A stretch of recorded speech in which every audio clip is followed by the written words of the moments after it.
کیا تقلید کرنا شرک ہے؟ تقلید کرنا شرک ہو بھی سکتا ہے، نہیں بھی ہو سکتا ہے۔ اگر کوئی آدمی شریعت کے مقابلے میں کسی عالم کی بات کو مانتا ہے تو قرآن کی آیت اتخذوا احبارہم ورہبانہم اربابا من دون اللہ، اللہ کے سوا انہوں نے اپنے عالموں کو اور راہبوں کو اپنا رب بنا لیا، اس آیت کے ضمن میں اس نے اس عالم کو اپنا رب بنایا، اور کسی کو اپنا رب بنانا کیا ہے؟ شرک ہے۔ تو اگر قرآن و سنت کے مقابلے میں کسی عالم کی بات کو مانتا ہے، صاف صریح اس کی بات ٹکرا رہی ہے، اور پھر بھی اس کی بات کو مانتا ہے علم کے باوجود، تو یہ شرک ہے۔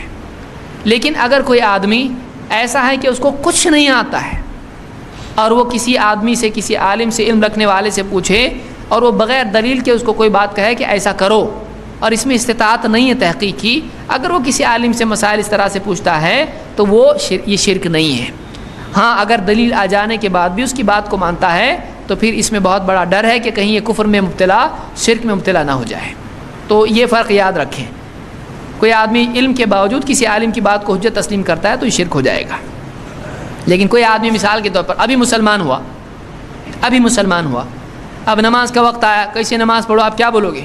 چل بخاری کھولیں گے، آپ کیا بولو گے؟ جیسا میں پڑھتا ہوں ویسا پڑھ۔ وہ آپ کی بات مان کے چل رہا ہے نا، آپ دلیل بتا رہے، سجدے میں جا کے دیکھ سجدے کی حدیث ہے، رکوع میں جا کے آپ بتا رہے رکوع کی حدیث ہے، نہیں بتا سکتے آپ اس کو، آپ کو بولنا پڑے گا ٹائم کم ہے اپنے پاس، جیسا میں کرتا ہوں ویسا تو کر، پھر ہم ڈیٹیل میں دیکھیں کیا دلیل ہے۔ تو بعض اوقات وقت کی قلت کی وجہ سے اور وسائل کی قلت کی وجہ سے کسی ایک آدمی کو کسی عالم کی بات یا کسی کی بھی بات ماننی پڑتی ہے۔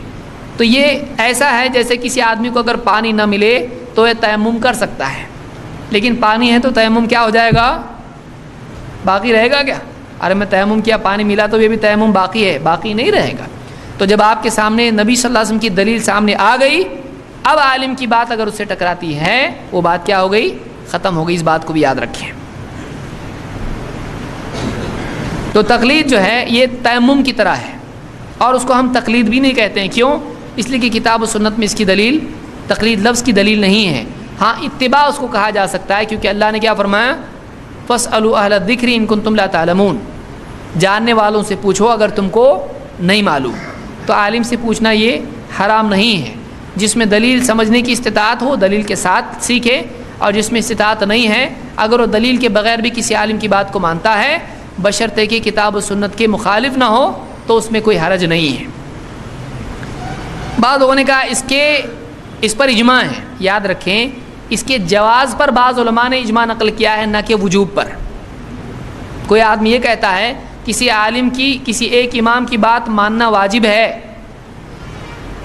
تو اس بات کا نہیں ماننا واجب ہے۔ سمجھ میں آ رہا ہے؟ کوئی آدمی کہے کہ امام ابو حنیفہ ہی کی یا 4 امام میں سے ایک کی تقلید کرنا واجب ہے، تو ایسا بولنا حرام ہے۔ کیوں؟ اس لیے کہ نہ اس کی دلیل کتاب میں ہے، 4 بولتے ہیں نا، 4 مصادر ہیں، کتاب، سنت، اجماع، قیاس۔ یہ بات بولنا کسی ایک امام کی تقلید واجب ہے، یہ نہ قرآن میں ہے، نہ سنت میں ہے، نہ اجماع اس پر ہوا ہے، نہ قیاس سے سمجھ میں آتا کہ ایک ہی کی بات مانو۔ تو یہ کسی بھی چیز میں ثابت نہیں ہے، اس لیے 4 مصادر سے، 4 اصول سے ٹکراتی بات سے کہیں سے بھی نہیں نکلتا ہے۔ فإن دعوة أهل السنة، دعوة أهل الحديث، دعوة السلفيين، دعوة أهل الأثر تقوم على التربية والتصفية،